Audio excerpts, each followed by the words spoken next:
This episode is dedicated to Rio B, Alma Gallegos, Eric Huff, and Monica Gomez for becoming our newest Southpaw supporters and helping to make this project possible.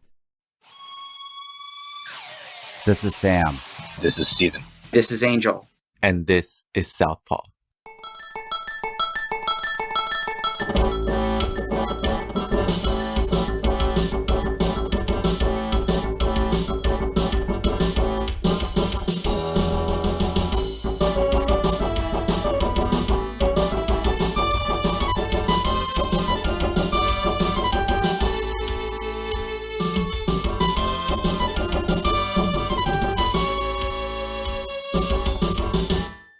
Today on Southpaw, we have Angel Martí and Stephen Lewis from NOlympics.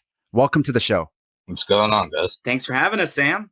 So we recently had the 2021, or is it the 2020 Olympics in Tokyo? I'm sure one of you can explain that better. But we also had an episode previously with Professor Nadia Kim discussing environmental justice and how environmental issues disproportionately harms different groups of Angelenos. With the Olympics coming to Los Angeles in 2028, it raises the question of whether this will harm Los Angeles or not. Now, we've done several episodes in the past with regards to worker sports, worker Olympics, and the fascist history of the Olympics, but we haven't done a deep dive on modern neoliberal Olympics. So I think the best place to start is by telling us what NOlympics is and how it started. NOlympics is a autonomous volunteer org coalition with a couple other groups out here in Los Angeles, like Stop LAPD Spying, Los Angeles Street Watch, and the Los Angeles Tenants Union. It originally grew out of the DSA, LA's Housing and Homelessness chapter in 2017. When we started this org, or when the Olympics was established, the mayor, Eric Garcetti, was out literally 1 out of every 3 days. He was out of office, not in LA. So it kind of started as a website, watching that, and then evolved into the coalition, and again, the autonomous org that we know today. How did you both get involved with this? Well, I have been a member of DSALA since 2017, a little after the creation of NOlympics. And I think through some of my involvement with the housing and homelessness work, I learned about NOlympics, and I thought that being able to organize around a particular event and a particular sort of nucleus where you can say, hey, this particular thing is connected to all this different sources of corporate greed, and it has this effect, this effect, this effect. It has the effect of like gentrification, increased police surveillance. I just thought it was such a smart way of organizing that I hadn't really seen before. And when I was probably at my highest level of involvement was specifically 2 years ago when we actually went to Tokyo for a conference where we met primarily with Japanese organizers at the time organizing against the Olympics that just happened, but there were also a few participants from a few other countries, from South Korea, from Indonesia, from Brazil, and I was the only one in DSALA somehow who felt confident enough in their Japanese to act as an interpreter. So that's how I came to be a little bit more closely related. I got involved. Honestly, man, I am, like I'm sure most of the listeners on this podcast, I'm a pretty obsessive, pretty big sports fan. And when you learn the details of the Los Angeles Olympic bid, you can't help but walk away and feel like it's a stadium owner relocation grift that seems to plague sports all the time, except in this case, it happens on a global scale, and it happens every 4 years, every 2, technically, if you want to do winter and summer.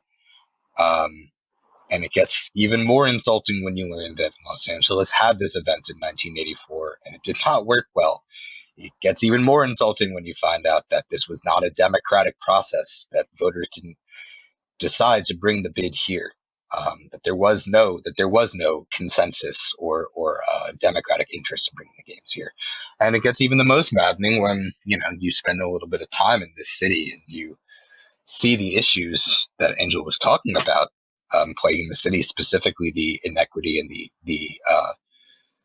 homelessness, the unhoused crisis. This is a human rights crisis at this point, and to think that the biggest priority that we need to have, both in terms of budget and in terms of just kind of cultural focus, is throwing a party for the elite in 7 years, 8 years. It's pretty grotesque, So it kind of all just added up for me. And again, if you're a sports fan, you know that no matter how futile or ostensibly futile your rooting interests may be, you have to scream and give it your all, because the alternative is to just kind of lose in silence. And I certainly was not interested in that. We're going to win. I'm not trying to sound defeated. I'm a New York sports fan, so I might sound defeated. Like we're going to win. This is definitely, bids have been canceled before. This bid in particular has bounced around a couple of different cities who had varying levels of referendums and didn't want it. It's happened in Denver. It got canceled previously in, I believe, the 1970s. Like, it can be done. I would you know what I'm saying? I want to urge it in the same way that sports upsets. People don't come back from a 3-1 lead. My New York Giants don't beat the 18-0 New England Patriots. Team Queens doesn't cancel the Amazon headquarters, H2 headquarters, until it does. And I think the same thing is the way to think about this. This is not set in stone. It's been announced for a while, but it's still 7 years away. And they're hoping that sports fans just do the sports fan thing, just are happy that sports are coming and don't think any critically beyond that. And we're going to win because we have plenty of time to organize and plenty of time to get the word out. So how did either of you come to realize there was something fishy about the Olympics and it wasn't this beautiful, pure thing that it's painted out to be? So before I was fully politically radicalized, I was an amateur wrestler. I was the captain of my team's my high school wrestling team. When you're an amateur wrestler, if you're not somebody who thinks that the next logical step is professional wrestling, which I did have a brief career in that for another episode, you know that the Olympics is kind of like the highest level of competition. And so, but then when you learn about what it takes to be an Olympic level athlete, I just remember just being like, oh, so literally you're just living off of sponsorships. You have no support other than successfully applying for some kind of corporate patronage. That always seemed to bum me out. And then I think more recently, when the Sochi Olympics happened, that was before, I was a DSA member, but it was that was just such a quagmire of obvious failures and mismanagement that then when I became more politically mature and then found out about NOlympics, I was like, okay, yeah, this all makes sense that this would be a good target. What about you, Stephen? I would say I was radicalized. I was radicalized through hip hop as a text, as a culture. I've managed artists. I've written for magazines about hip hop, very much a tourist in the space, but it's something that's defined my whole life and helped me understand who I am and understand the country I live in. And when you think about West Coast hip hop, you typically think of Weed Smoke, 6'4" Impalas, vocoder, and, Funkadelic and Zap samples. But to me, the lasting, enduring thing about golden era Los Angeles West Coast hip hop is the idea of fuck the police, the idea of gangster rap, explicitly saying this is what happens in our neighborhoods. Police harass us, police shoot us, police lock us up. You don't get to hear the other side until now. Everything from Ice-T, 6 in the Morning, to Ice Cube, NWA kind of sets that standard. And we look at it today, it's a global, it's a cultural phenomenon. It's the idea of fuck 12 and fuck the police is deeply woven into, especially as we saw last year with what I've heard friends call the ACAB spring. It's kind of, you know what I'm saying? It's kind of in vogue now, but how did we get there? Well, we got there because specifically artists from the Los Angeles area, Compton, Watts, South Beach, Inglewood, were rapping about brutal, unlawful disgusting, grotesque police behaviors. So it doesn't take too much to put together that the entire cultural phenomenon of gangster rap and the fuck the police idea comes directly from the LA cops in the 80s who were harassing these dudes. Now it only takes one more step to realize, well, how did they get this way? You could say, of course, police have come from slave catchers. You know, there was a Watts riot in '66. But the easiest way to tee this up, the easiest way to explain how we got to a place that artists were on record screaming for justice and screaming to sell records about how fucked up this all was because of the 1984 Olympics. LA hosted it. LA Police Chief Daryl Gates was giving like carte blanche access, like total freedom to clean up the area, which is, I don't need to spell that out for your listeners. It resulted in serious spikes of mass incarceration. Entire parts of South LA just getting locked up, wiped out, or worse. I don't know if folks have seen Straight Outta Compton, the F. Gary Gray movie, but that opening scene where they take like a battering ram through the dope house, like that legit happened. That happened in 1987. That's part of Operation Hammer, and like Daryl Gates' whole thing, which was directly to clean up LA in the ways that him and his people saw fit. So when you look at the idea of gangster rap and fuck the police, it came from a specific level of police abuse from a specific time and place. And we're going to let that happen again. We're going to let, in the era of Black Lives Matter, in the era of Los Angeles considering itself a progressive bastion, and in this era specifically of sports and activism, you know, in a post-Kaepernick world, like, we're going to do this again? Really? Like, it's that to me is when I kind of got twisted up, so to speak. So help me wrap my mind around this. How far ahead do cities bid to be a site for the Olympics? I know the process differs. I know that specifically this bid was originally for the 2024 games, and that was set in September 2017. So that would be a whole set. Well, that would be a whole 7 years out. However, I know that cities have to develop bids first. Los Angeles was in a competing bid agreement with other cities before those cities dropped out. So we got the 2028, which was supposed to be the 2024, but that was really only because cities who had done this much planning this far out, a decade in, either faced significant pushback or otherwise just couldn't get it together. Stephen, can you actually remind me of something? I was trying to remember this correctly, but didn't Boston get the bid first, and then some organizers were able to convince Boston to get Boston to say, no, we're not going to do it, and then LA got it? Or am I thinking of something else? To my recollection, Boston and Rome were both two cities that were linked with the 2024 bid before ultimately dropping it. I see. Yes, it's proven not to be popular. Budapest had a bid for it that went under, and yeah, Rome in 2014, I believe, under Matteo Renzi, started bidding for the 2024 Olympics. But by 2016, it looks like the bid was done. The bid was done because Rome had been opposed to hosting the games. There had been an organized level of a protest movement around the quote unquote fiscal irresponsibility of hosting the Olympics. And yeah, that bid was suspended in 2016. So before LA was even able to get into the cities like Rome had fully gone through the motions, faced citizen outrage, and withdrew their bids. When I hear bid, I think of like an auction. So knowing nothing about this, how does that bidding process work? How does that selection process work? Are cities actually like offering up, like, we'll pay you a certain amount to become a host city? The way that bids become selected, in addition to financial incentives, XYZ, is that the mayors make the pitch. Eric Garcetti was all around the world, not just the country, but the world, talking to global elites, explaining to them why Los Angeles was, in his view, uniquely qualified and fit to host the Olympics. When you hear it from just the mayor himself, you don't get to hear about citizen opposition. You don't get to hear about potential consequences. You hear from an elected official who will be well out of office by that point that his territory is, in his own words, the best place to host this thing, bar none. And nobody there is incentivized or or has any reason to not believe that. So to answer your question, it's pretty aggressive campaigning on behalf of the mayor himself.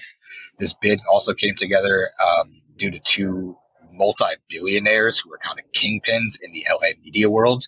Names are Casey Wasserman and Rick Caruso. They both have pretty distinguished histories of being just abjectly shitty people, but the key is that they're both pretty big media makers. Wasserman is an investor in so many media properties and has his own PR firm. I love to mention this kind of a pro of almost nothing, but his PR firm was the one advising Papa John to not say the N-word. He was having that whole thing happen, that whole kerfuffle. The one good thing that Casey Wasserman did was tell Papa John. Let me clarify that. That is good advice. How much did they have to pay him to give that advice? Fantastic question, but he recently put up his Bel Air mansion for $125 million, one of his properties. He's a very, very wealthy man. Rick Caruso, who's a USC guy and a Mitch McConnell booster, put up even more for it. These are media magnates who control LA, which is the entertainment and information capital of the country.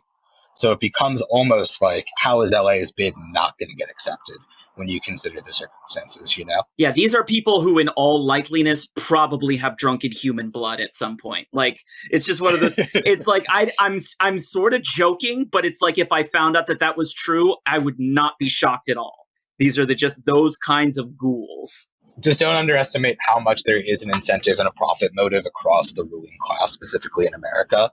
The people who are funding the bid are the same people who work in the same town as the media companies who profit off of it, and in NBC's case, build entire financial packages around it. There's a lot of incentive for it. It goes hand in hand with the fact that the Rams and Chargers, two teams that, as we're talking about the stadium grift, were from St. Louis and San Diego, respectively, who now both got a massive, ginormous, publicly funded stadium in Inglewood at SoFi Stadium that displaced a whole lot of people. It's they're all, like Angel said, it's a coalition of evil. They're all in it for the same reasons. And in LA, when you have a lot of power, don't underestimate just how easy it is to manifest that power in entertainment, in news, and in the sports world. So the bidding process then sounds like it's a lot of backdoor lobbying that we don't have privy to. We, as in the general public, and it's not going to be covered in the mainstream news. But if you do some digging, you could kind of see what's really happening. Kind of like regular politics. Oh, absolutely. It's completely opaque. I remember when we were in Tokyo, there were just these I'm doing air quotes, press conferences that were really just sort of like these PR management events with the different the Tokyo Olympic Committee and the IOC and all the different security firms and stuff involved in basically policing the city during the games. Now, Wasserman sounds really familiar. Isn't he also an investor in media news companies, maybe even some progressive ones? I think we're all referring to the same. I think we all know what we're talking about here. The thing with Casey Wasserman is it isn't even just what he's invested in; it's he himself. I'm of the radical belief that nobody with that radical amount of wealth, power, and resource should have much of a say in what the city gets to do, in what the health of the city is. Very similarly to Jeffrey Katzenberg, who is a name that kind of just popped off in LA this summer. He is the former DreamWorks guy who invented and invested in Quibi. Quibi was the incredibly short bite series that lasted even shorter than its short bites. He was just giving closed door meetings with various members of the LA City Council to directly influence and adopt a piece of anti-houseless legislation that he might as well have directly authored. And LA, I'm sure this is the case in all modern cities, but especially in LA, people with power really do have an outsized say in what the city gets to do and cannot do. And the city's fighting for its soul right now in terms of 100,000 people out on the streets due to the failings of capitalism in the regulatory state. We have our mountains are on fire and our air is becoming unbreathable, and we might have a recall in our governor, who also sucks. But like still, like there's a lot of shit to worry about right now in this city as jobs get hollowed out, as the eviction moratorium passes, and as our smog just suffocates us. Like you shouldn't have a say in what we're gonna do and what we're planning for the future. That should be the people's say. And it really doesn't help that just Mayor Garcetti is just such a shameless starfucker. Like, it's just like, even when he's in LA, he's like on Jimmy Kimmel, or just like, there's never a time where he's not like meeting with somebody famous and trying to get them to come to LA, or just like promote LA as a brand. He's like he's like an Instagram tummy tea influencer, but for an entire city. It's like he has that kind of like vibe where he's just like, type in, no homeless at checkout and get 50% off. With the LA Olympics, was it just the city of LA and these power players involved, or does it also involve the state and even like the US government? It involves the state in the sense that, much like when cities host Super Bowls or award shows, the Olympics are something called an NSSE, a National Special Security Event. It sounds like a whole lot of jargon, but it's a really big deal because it does then give federal purview and authority to a bunch of different operations. One thing as a sports fan and a hip hop fan I can touch on, I don't know if Sam, Angel, you remember this, but the morning that the Super Bowl, the Rams were in the Super Bowl, the morning of the Super Bowl in Atlanta, 21 Savage was arrested. I don't know if you guys remember that. I think I might have heard about that. That was a really big deal because that was ICE. That was ICE federally cooperating due to the fact that it was the morning of the Super Bowl. That's not a coincidence. So for something like LA, in terms of power players, we've seen people like Sheriff Alex Villanueva, who's facing a recall of his own due to some intensely corrupt bullshit. We see him calling for the hiring of 3,000 more cops and 500 more sheriffs. That is getting the state involved. You know what I'm saying? Specifically, when we look at LA, which is more people here speak Spanish than they do English. It's not an official sanctuary city, despite kind of the love is love language that gets parroted around here. Like, it's not a sanctuary city, which means that ICE would have free range to come in here in the name of the Olympics and do whatever it deems necessary. Needless to say, we think that's really bad. Yeah, the city of Flag of LA should be an ICE deportation van, but like with a coexist bumper sticker on it. Like, that sums up sort of the spirit of Los Angeles. Literally, though, like it doesn't add up. And to host the Olympics here, even in the name of, you can look at, they've launched these things called like Play Equity Fund, which is like the black athletes on the Chargers, Rams, Lakers, Clippers, whatever. Like co-opting Black Lives Matter language around sports. Like, you can't argue with a clean conscience that LA can host the Olympics and collaborate with ICE if it doesn't have sanctuary city policies like legislatively in place. It does not. So you're just asking for people to get rounded up and killed. You're hoping that you can look away from that, or that the news doesn't cover it, or that the harm is mitigated, whatever that looks like to you. But like, agreeing to have the Olympics is essentially sending a bunch of people to their death. Now, has LA already begun to prep for the Olympics?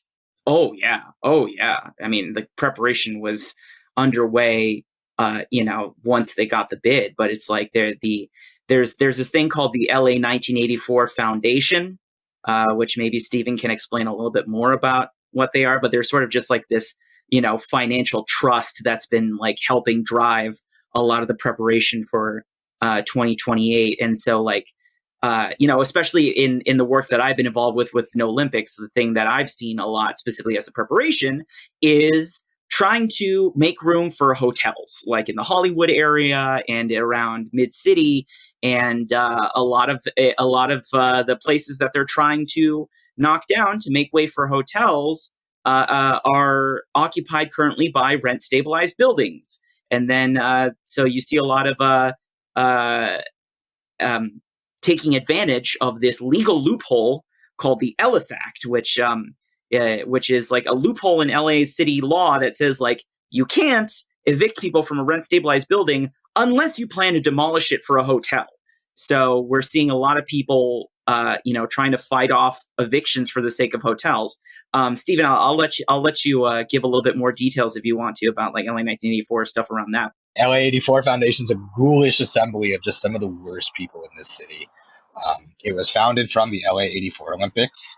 I talked about from an LA perspective why they are so fucked up, but from a national perspective, they're pretty fucked up too. The head of it was Peter Uberoff, who was a Ronald Reagan lackey and is probably best known among sports fans as becoming the commissioner of baseball pretty much right after this 84 presidency or whatever he was that he held down. His baseball commissionership is nothing short of an unmitigated disaster, essentially pushing like one strike rules for cocaine usage that destroyed untold amounts of lives and young men playing baseball. The whole Pittsburgh Pirates team. I can go on and on about that forever. But it's Peter Uberoff. It's a bunch of Reagan's people from like senatorial, from gubernatorial California day. And it's a foundation now that claims to use the profit, quote unquote profit, that was generated by the 84 Olympics to be used for youth sports. But it would be one thing if people who I politically disagreed with, or Reaganites were really doing something for youth sports. But that is, of course, not what they're doing. A microscopic percentage, like truly horrific percentage of the money that the LA 84 operates with is going to youth sports initiatives.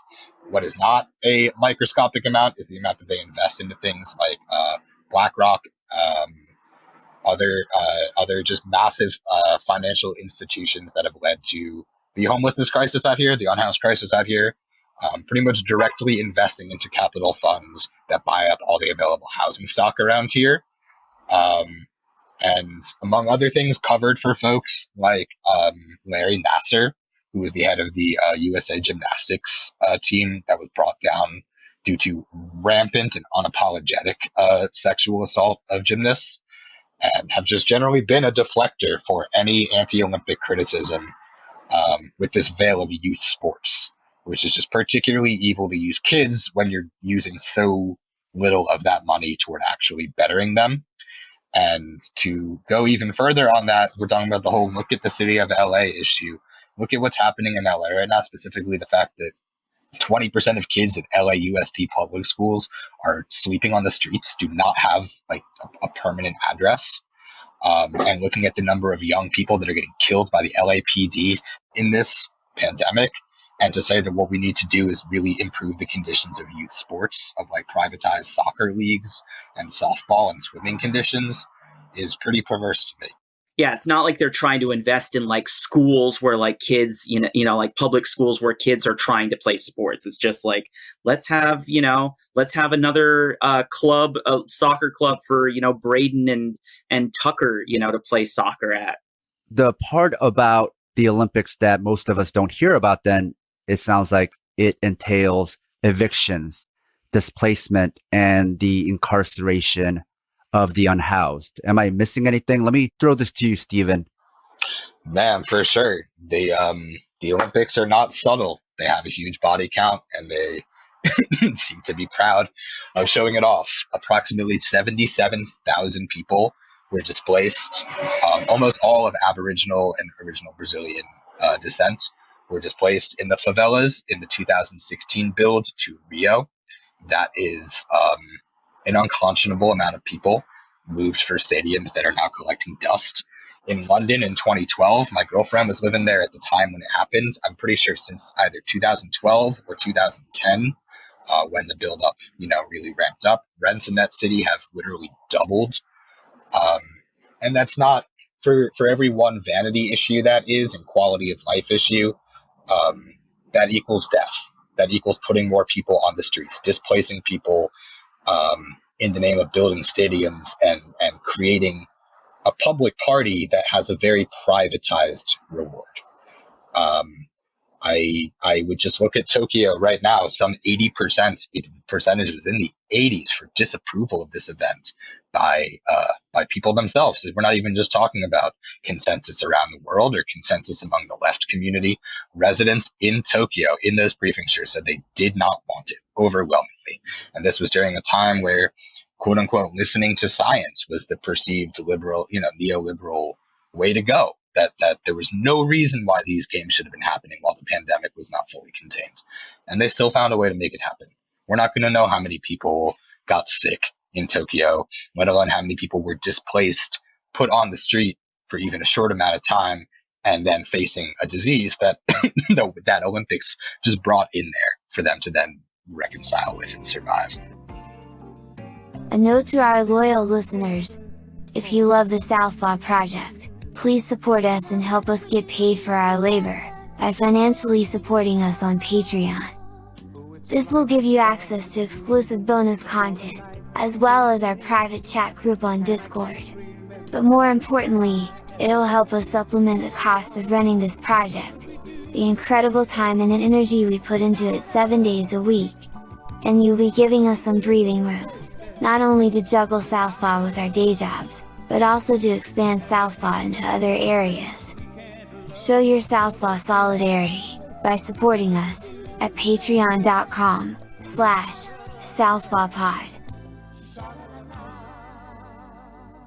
And you know what's interesting now talking about Tokyo is that you made me realize that remember that one of the main benefits, I guess, ostensible benefits to doing the Olympics for the city is you can sort of use it as a way to prove that like things are under control and your city is nice and clean and civilized in your country, because before the pandemic hit, the Tokyo Olympics was being pitched as the Fukatsu Olympic, or like the Revival Olympics, specifically referring to revival after the Fukushima nuclear power plant explosion. So there was a time where they were trying to have some of the games, some of the competitions held in Fukushima Prefecture, and when a lot of the people living there, especially around the vicinity of the meltdown, who a lot of them were like older people, were not getting a lot of financial assistance to like either relocate or help rebuild their homes or just figure out if it was even safe to go back to their houses. Just there were a lot of people being left, like the actual people suffering from the effects of this disaster were just being sort of erased in the media narrative. And instead it was like there was this outward, focus to the international community of like, everything's under control. In fact, I believe Abe Shinzo, the prime minister, like literally used the words under control. I forgot if he said this in English or in Japanese, but he used the phrase under control to talk about the situation in Fukushima to like justify why they were proceeding with the Olympics and pitching it as this recovery Olympics. And then to go back to the whole displacement and housing thing, I want to talk a little bit about what I did when I was in Tokyo in 2019. One of the groups that we've been working with in Tokyo is this group. It's called Hangorin no Kai, which means like the Anti-Olympic Society. And what's amazing to me about Hangorin no Kai, as opposed to like some of other like activist groups I've been a part of in the US, is that a lot of people in Hangorin no Kai are themselves homeless. Like in Tokyo, in multiple parks in Tokyo. And I think it's really good to be aware of this for people who might think of like, Japan as always having this like, generally elevated standard of living and being like, this utopian giant robot cat girl happy place. But it's like in a lot of parks in Tokyo, there are these like communities of like homeless people, these tent cities that like they're almost like a lot of people have like built like There's one that I went into that a lot of the Hangourin members live in, that it's like they've built like mailboxes and they actually get mail delivered to them. And it's like, these people are very like, they might be, and some of them are even like educated from the professional managerial class who just like, they cannot cope with like actually trying to live, in the normal wage earning life in Japan, or they're elderly and just couldn't like keep up working. But anyway, these are these communities of like people who have been there in that park for like some of them like decades even. And so it's only with the Olympics now that in order to pitch this sort of sparkling, clean, sterile image of like, Japan is a giant hotel for international people to come that's clean. Now they're just like, we got to force these people out. We got to fence off all the parks. We got to remove the tent cities. We don't care where you go. You just have to go. So what's been really, it's been really cool to work with, groups where it's like really the protagonists of the struggle are actively organizing themselves and reaching out to international efforts for solidarity. But it's also just like, it is just so bizarre, like ghoulish, we keep going back to that word, how it's just like, there's no attempt to provide, like help the people that are getting moved. It's just all this ignoring the people who aren't bringing in the money, ignoring the people who aren't like going to help raise Japan's international profile, and just basically leaving them to die in a ditch so that way they can build like, parks and facilities and stuff that, as we've seen in other places where the Olympics have been held, oftentimes then are abandoned and left to rot. And in fact, the only Olympic building that I think still gets really used that was built specifically for the Olympics is the Bird's Nest in Beijing. But like, Rio and Sochi and stuff, like people get displaced, these buildings get put up, and then after the Olympics, they're just left and abandoned. And those people left to die in a ditch just still get to die in a ditch. Does the Olympics also harm the environment? Undoubtedly, in the sense that it, even for quote unquote no build Olympics, it necessitates a lot of construction work. It necessitates travel from all around the world, the destruction of buildings. I would generally say that anything that results in more people on the streets and more people unhoused and in safe conditions leads to environmental degradation.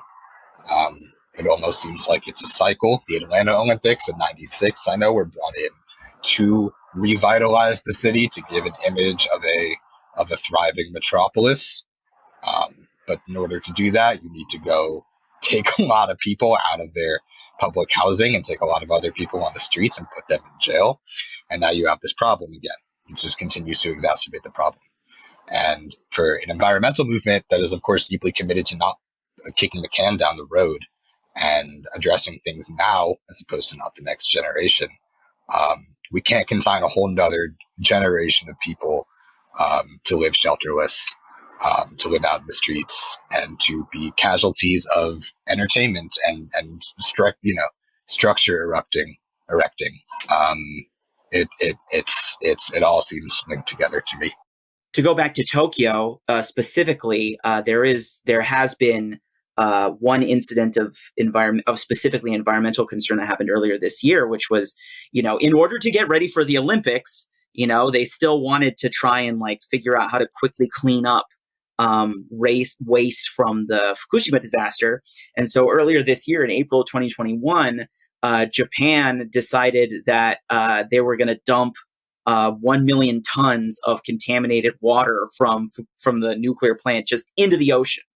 And there was like they treated it and diluted it so that radiation levels are below the, like, I'm reading the story from BBC about it, and they say like the water will be treated and diluted so radiation levels are below those set for drinking water. And it's like, I don't believe you. Like, well, it's one of those things where it's like they say that it'll be safe, and then years from now we'll discover, there's some kind of long-lasting negative fallout. But like, just that's an example of the kinds of like, stuff that gets rushed, because especially because the Olympics always happen, they're always going to happen on this specific set timetable, that then things get rushed and stuff. And, any kind of infrastructural stuff that gets rushed, especially in regards to the environment, is not going to be done well or safely.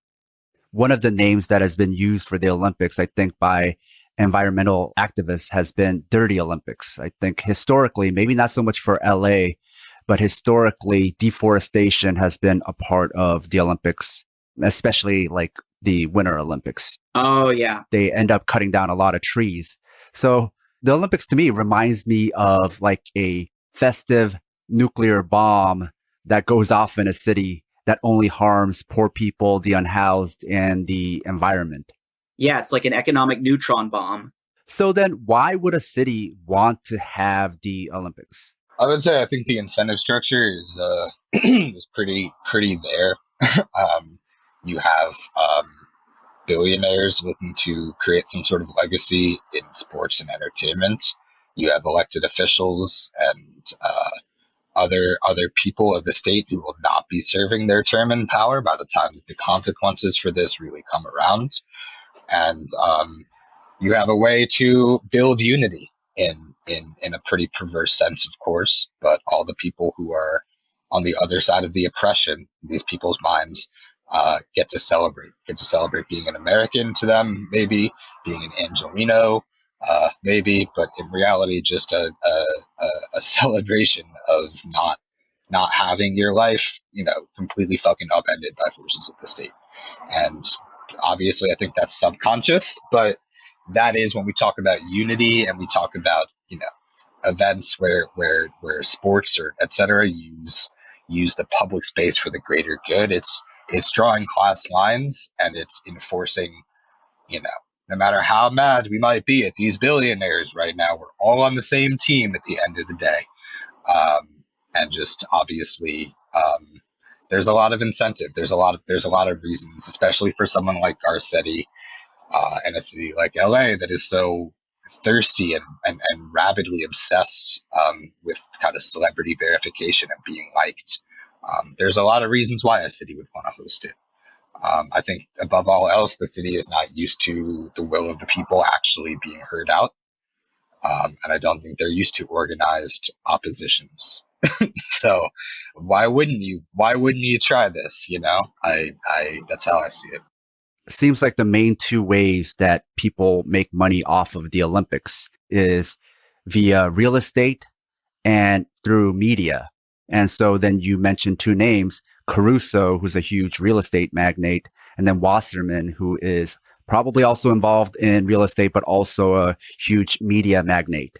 So there's a potential to make so much money off of that. Of course, you're going to grease the wheels, and the Olympics will want to play ball, and politicians will want to play ball with you as well, not just for kickbacks, but also the favors that will be owed. I could just say to that, they're like specifically Rick Caruso, but the ruling powers, that kind of has been their playbook. Rick Caruso's father came up on a dollar rent-a-car like criminal conspiracy thing. He literally faced criminal conspiracy for forgery and grand theft. You don't create a massive dollar rent-a-car empire without probably being the type of guy that thinks that you can impose your will on anything and everything and not face consequence for it. And I mean, he also is a major funder of, I'll say it again, like a major funder of Mitch McConnell, which kind of, can become cliche to talk about, but at the end of the day is a pretty obvious manifestation of no consequences. I get brutish power at all costs, and you'll pay me for it later. It's the same attitude, and I think it's just that attitude getting grifted on to Los Angeles now because the Caruso name with USC, with the Grove development, it's big enough for him to really feel entitled to this. But he comes from somebody who just bullied people and did grand theft, and that is still what he's doing now. It still looks like that. And I think a lot of people don't associate Mitch McConnell even with the rich elites of LA. There's this kind of liberal bias where they believe there's good rich people and bad rich people, and LA rich people are the good kind of rich people, or California rich people are the good kind of rich people. And it's like, they're in bed with the same Southern conservatives, just like every other rich guy. Oh yeah, I mean, LA is a city where rich people come to party, even politicians. So it's like, yeah, I mean, they're probably not going to be seen in all the same magazines, and stuff. But it's like, yeah, people like Mitch McConnell, people like, other ghouls. Sorry, I don't know why names are not Paul Ryan. Other different ghouls, handsome and ugly, like to come to this city just because it's a place where, you can, if you're rich, you can get a beachfront house or a beachfront, timeshare or whatever, and just enjoy that no matter what else happens in your hometown. It's like the old Pokemon game, Pokemon Red, Pokemon Blue. It's the same game, but it just came in different covers. Also, like, don't sleep on how much of the modern conservative movement literally is rooted in California. Not just Nixonism and Reagan as governor and all of Reaganism, but go look up a guy by the name of Howard Jarvis and his tax movement, which has led to pretty draconian property tax beliefs and perverse ways of funding things out here publicly. Go look at the recall that we're facing now, the recall that was faced in 2004 for moderate neoliberal like technocracy, really moderate. It is in a lot of ways the birthplace of Proud Boyism and modern conservatism. We might not associate it with evangelicism and other like cultural markers or aesthetic markers of conservatism, but it should not surprise people that a good amount of the rich and powerful out here are registered Republicans, and that even if they're not, that they still hold actively harmful beliefs and do things that actively undermine the world. Something that this podcast has talked a lot about is the intellectual dark web and the new right, meaning like Gen X and younger. And a lot of the media people that came out of that came from LA or are still in LA. And specifically, Santa Monica seemed to proliferate a lot of these types of grifters and influencers. Dude, for sure. Stephen Miller's from Santa Monica. Ben Shapiro was loudly talking about living in Echo Park, or wherever he lives, Silver Lake. And didn't Tommy Loren? Yeah, and Tommy. Yeah. She like publicized that she was leaving LA for Nashville. And then you got Breitbart, you got Steve Bannon. No, all these fucking sickos. We all live in the LA area, all three of us. But it's like for any listeners who've never lived in or actually been to the LA area, it's like you do not have to drive that far out of LA City to find like mostly conservative areas. Like basically if you go down towards the beach cities, like I went down to like I was driving down to Costa Mesa to go to the beach with some friends of mine who live down that area, and I drove past like a pro-Trump anti-masker rally. It's like LA is only like a progressive bastion in the sense that like, yeah, a lot of, non-white people concentrate in this urban area and thus, will advocate for their interests, so that is the one mitigating factor. But it's like we're sort of like in California, aside from like, San Francisco, LA, maybe like San Jose and down, or like, San Diego, San Jose areas, like it's like a lot, it's like very much a red state. And it's just, so it's like the people, who have the actual political and economic power, in the urban areas, definitely share more in common politically with those types than the people over which they govern. The movie American History X, it takes place in LA for a reason, because that type of white nationalism was and still is very big in LA, depending on what parts of LA. If you actually like start learning about like politics and history, you really start to see through how like the whole like, oh, the liberal Hollywood media elite like is such like transparent, just bullshit culture war flimflammery to just like people in the media try to say that other people in the same media class are their enemies when they're all hanging out with each other anyway. Wasn't This is a fighting podcast. Wasn't Tito Ortiz Huntington Beach City Council Mayor Pro Tem. up until very recently? Yes, he was. I think that I think that really honestly sums it up pretty well. I think for a lot of people, including myself, we get very confused about what exactly the Olympics is, because I think some people are like, is it a governmental body? Is it like part of the United Nations? So what is it? How is it organized? Is it ultimately a multinational company? Just in short, this is not governed by the United Nations or anything like that. This is at the whims and the purview of the International Olympic Committee, the IOC, which if you do even a pretty cursory Google search, you will find some pretty unflattering stuff. A pretty gross concentration of global elite that quite literally came from Nazism, quite literally came from about Nazi era Germany. The Thomas Bach, who's the current president of the IOC, has his own troubles as well. But in short, it's a group of people who have preserved power at all costs. They're not necessarily responsible to anybody. For example, the IOC, if this event goes over budget, the IOC is not compensating an area for going over budget. The IOC itself does not have a budget. It is about the efficacy of an MLB or NFL commissioner, somebody who they themselves do not do any of the labor, and they themselves don't even do any of the structural work in presenting teams and creating competition. They just get to reside over the spending and the regulation and the maintenance of the rules of the games. I also think it bears to say that, like, for anybody who doesn't know, they're called the Olympics, but the Olympics, as we know, there is no direct line that traces the history of this game back to, ancient Greece or whatever. The Olympics, as we know them now, were started in the 1900s in Europe. Like, I believe the first modern Olympiad was in Paris by a bunch of groups of like literal aristocrats and like monarchs and like landed gentry and nobility who were just like, they were like the equivalent then of all like the white supremacists on Twitter with like avatars of Roman marble busts. They're just like, oh, ancient Roman Greece, they were the pinnacle of white society. Let's revive those games and pretend we're back there. No, literally the founder of the IOC is Baron Pierre de Coubertin, who was a French aristocrat with exactly the kind of name that you would hope he would have, who looks just like what you think he would look like.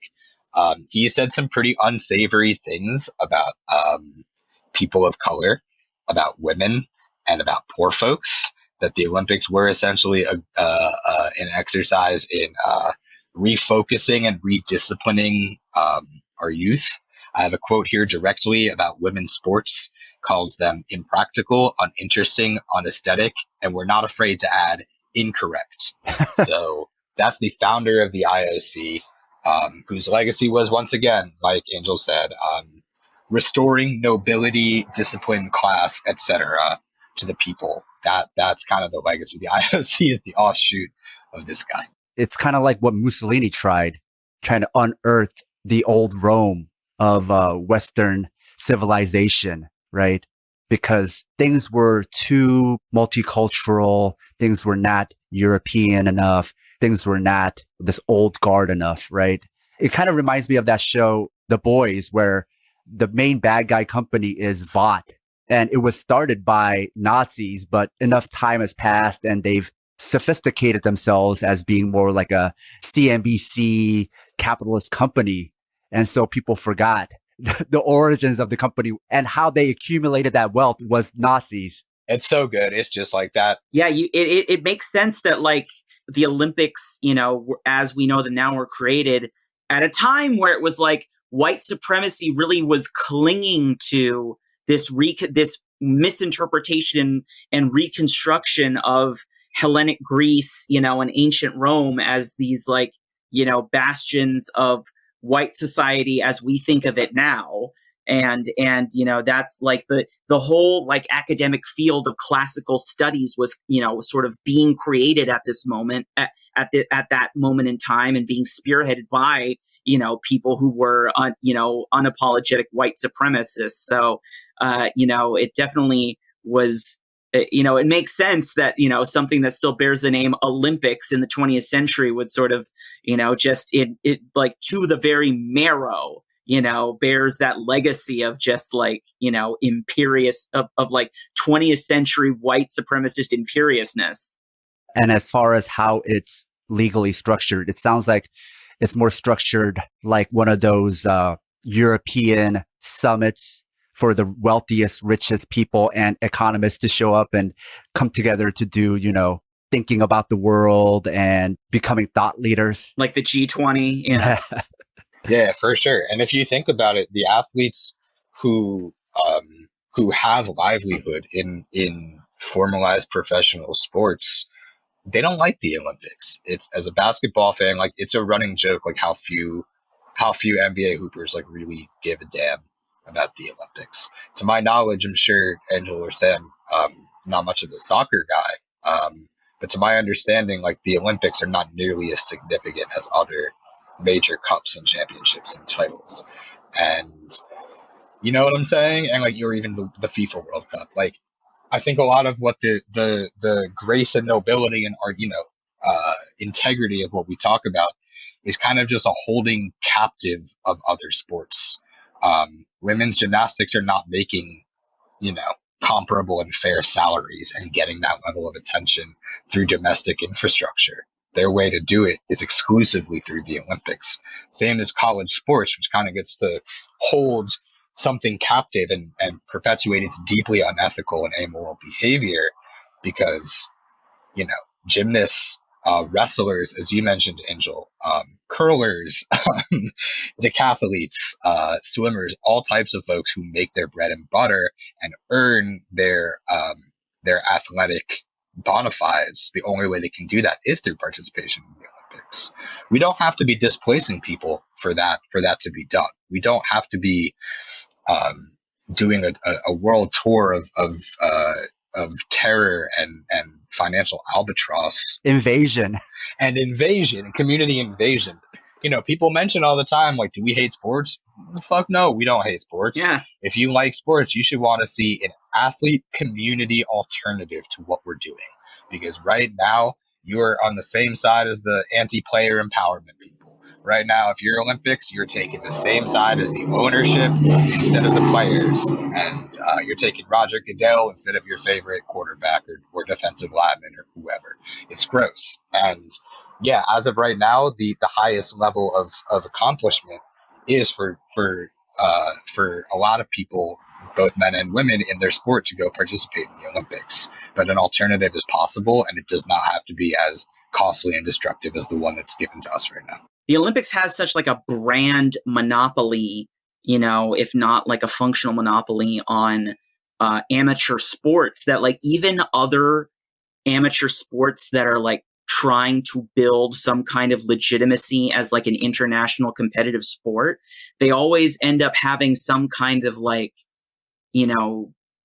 something in their charter or their governance that like has to mention like direction towards like building it up as an Olympic sport. Like, I was an amateur sumo wrestler for a few years. That can be another episode, but it's like amateur sumo is governed by like the International Sumo Federation that's based in Tokyo. But it's like, it says right in the charter, it's like one of the big, basically one of the driving forces of the shaping of the rules of standard competitive international sumo is like trying to build it as an Olympic sport. So all these, we introduce all these different rules to make it accessible enough so that it can be an Olympic sport. I mean, which in and of itself might not be bad, but it's just like, why should that be the only reason why you then add like weight classes and women's divisions and, allow people to have like covering under the Moashi? It's like people think that it is,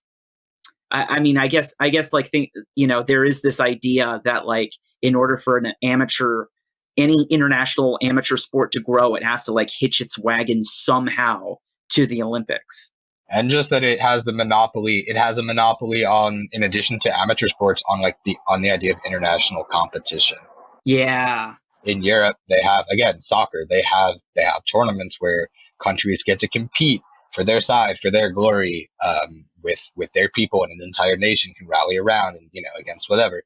Like, we have a deeply Americanized way of doing sports, but like the Olympics are not the only way. When people argue how good it is for multiculturalism, how noble it is, how it brings us together, like sports do that. This can be done. The Olympics do not get to own the idea of like solidarity through sports at a national level. Just right now, it happens to be that. So the Olympics is also monopolistic. Absolutely. Very much so. I think this is a lot for us to chew on. Thank you both for your time and for coming on the show. Steven, do you have anything you want to plug? Yes. For No Olympians, folks interested in the anti-Olympic solidarity movement, specifically in the LA area, please hit us up at NOlympicsLA on all the handles, NOlympicsLA.com. We are tying our organizing work to anti-eviction and anti-gentrification work in the city. Even if you're thinking now the Olympics are so far away, we're doing stuff with the Ellis Act that Angel mentioned, and tenant organizing, and all types of stuff that we would love to plug folks in on. On a personal level, just look me up, Steven, Steven Louis 9. That's the number 9, 3. That's the number 3.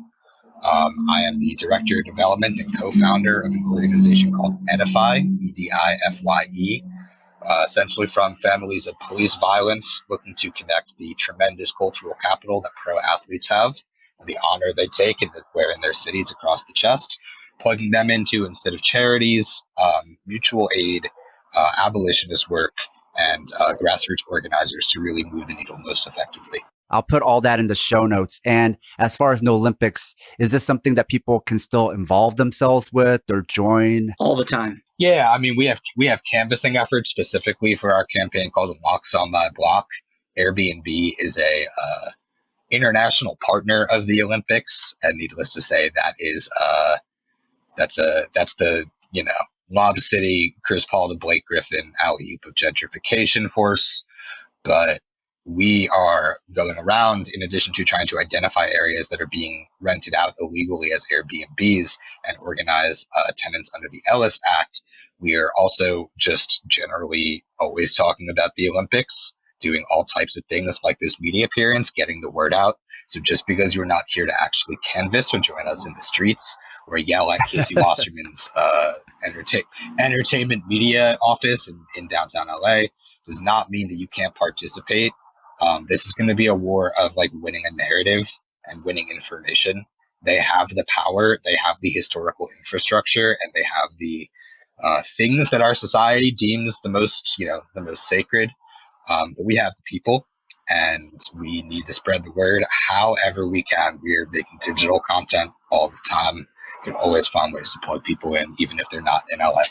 And just like be aware that it could happen in your city too. Like literally it could happen in your city too. And not even just the Olympics though. Anybody listening to this, think about how this kind of same organizational model can be applied to any other kind of like major spectacle coming to your city that's probably going to fuck things up, like a Super Bowl or a big concert, like if you're in Austin, maybe SXSW probably fucks things up for you. I don't personally know, but maybe the No Olympics model could be used to organize around that. I don't have a specific grudge against SXSW. That's just what came to mind. Yeah, just an example.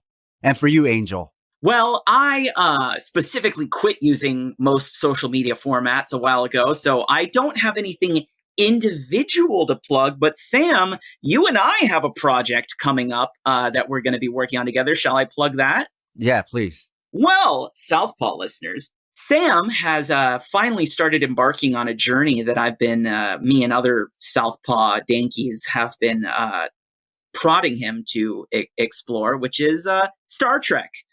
So he is going to begin watching Star Trek Deep Space Nine, which is, arguably the best Star Trek series. And we are starting a podcast called, I believe the title is just Southpaw Deep Space Nine, where every episode, Sam and I watch an episode of Deep Space Nine, and I as a veteran and inveterate Star Trek fan who's my brain carries around just obnoxious amounts of facts and trivia and opinions. I'm going to answer his questions and sort of guide his analysis about how Star Trek Deep Space Nine is, as a famous communist Trek fan online, Will Nguyen, puts it, the most communist Star Trek series. So stay tuned for that. On I think that is that going to be like part of the official Southpaw network, Sam? Yes. So stay tuned for it to be available wherever Southpaw is available. Thanks for the plug. Now that's the show. If you enjoyed this episode and find this type of independent media worthwhile, please consider supporting the show on Patreon. We have a lot more episodes like this one in the works, but need your financial support to keep the show running. Even a few dollars a month goes a long way. No one does what we do, and it's all being funded by you, the listener. In return for supporting us, you'll gain access to lots of bonus content along with our private Discord chat. Even if you can't support us, there's a lot of free bonus content there as well. We also have an online store if you want to show your Southpaw solidarity by wearing our swag. You can find all pertinent links at southpawpod.com. And if you can't afford to support the show and still want to help, please leave us a 5-star review wherever you listen. This makes it easier for others to find us. And don't forget to share your favorite episodes or the podcast itself on social media. Tell your friends. Until next time, goodbye. Southpaw. Hitting with the left. Southpaw. Sam. Paul. Southpaw. Southpaw.